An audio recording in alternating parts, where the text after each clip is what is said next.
Ginagawa ko dati bago ako mag-B-Mobile, nagtitinda ako ng asin sa palengke, nagkakatay ako sa gabi ng baboy, as matador.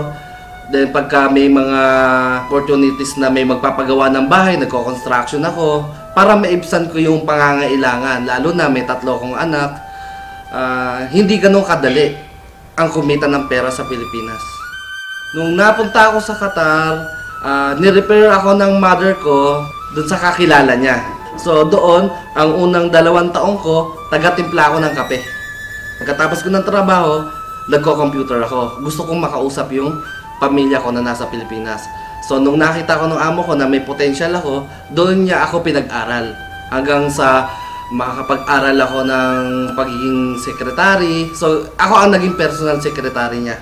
Nalaman ko ang B-Mobile nung nakita ko yung link sa YouTube. Naghahanap ako ng extra income talaga. So tinry ko lang, kinilik ko lang yung link na yon. Nakita ko yung high friend video. So doon, nakita ko na kikita talaga ako sa business ng B-Mobile. So nung nagtatrabaho ako as secretary, nakakita ko ng chance na gawin ng B-Mobile. So imbis na sa Facebook, nagpo-posting ako ng ito ang kinain ko sa umaga, ito kinain ko sa gabi, ito yung pinuntahan namin nung araw na yon, pinalitan ko ng business, yung B-Mobile. In-endorse ko siya, inaral ko siya. So maganda naman yung naging kinalabasan sa akin. Kahit na galing ako sa trabaho, tuloy-tuloy pa rin yung paliwanag ko kahit madaling araw. Number 1 na kalaban is yung puyat.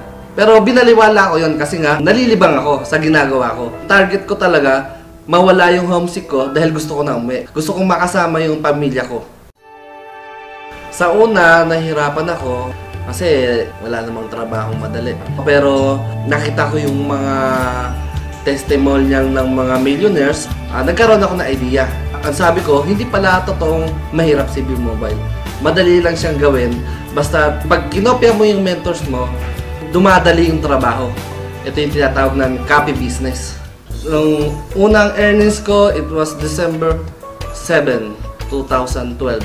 Ang unang check ko, tinrabaho ko siya ng 3 months, 100,000 first check ko. Nung umuwi ako sa Pilipinas, bilang OFW, ang naiwi ko lang noon is 5,000.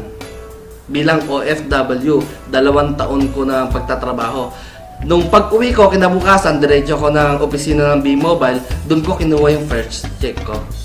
Totoo pala yung sinasabi nila na habang tumutulong ka sa ibang tao, nagiging successful ka.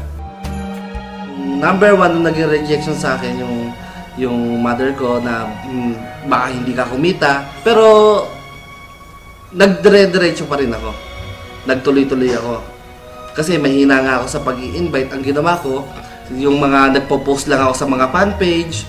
So yung mga nagpo-post sa fanpage, tinatanong nila kung paano gawin si B-Mobile. Naka-invite ako doon. So yung mga invite nila, tinutulungan ko. Yung network ko, doon nagsimulan lumaki. Kailangan i-duplicate mo ang sarili mo sa ibang tao. Pag hindi nila alam gawin ng business, kailangan tulungan mo sila para rin sa ikasa-success mo.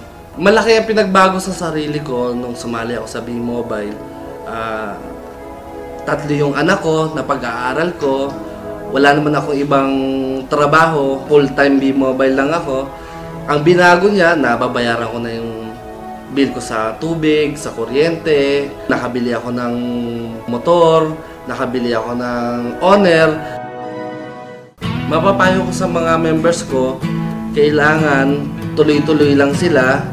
Kung baga, wag silang magkukwit, number 1. Natural sa tao yung panghinaan ng loob. Pero yung magkukwit ka, panghabang buhay mo nang dadalhin yan. Pag ikaw ay sumali sa B-Mobile, ibig sabihin may pangarap ka. Kung ikaw ay walang pangarap, wag mo nang gawin ang business na to. Sa lahat ng gustong sumali, subukan nyo lang, hindi naman masama. Copy business lang, kopyahin nyo lang kung ano yung ginagawa ng apply nyo. Wala namang ibang pupuntahan kundi success pa rin. Sa nag-invite sa akin, kundi dahil sa kanya, hindi ko makikita tong business na to.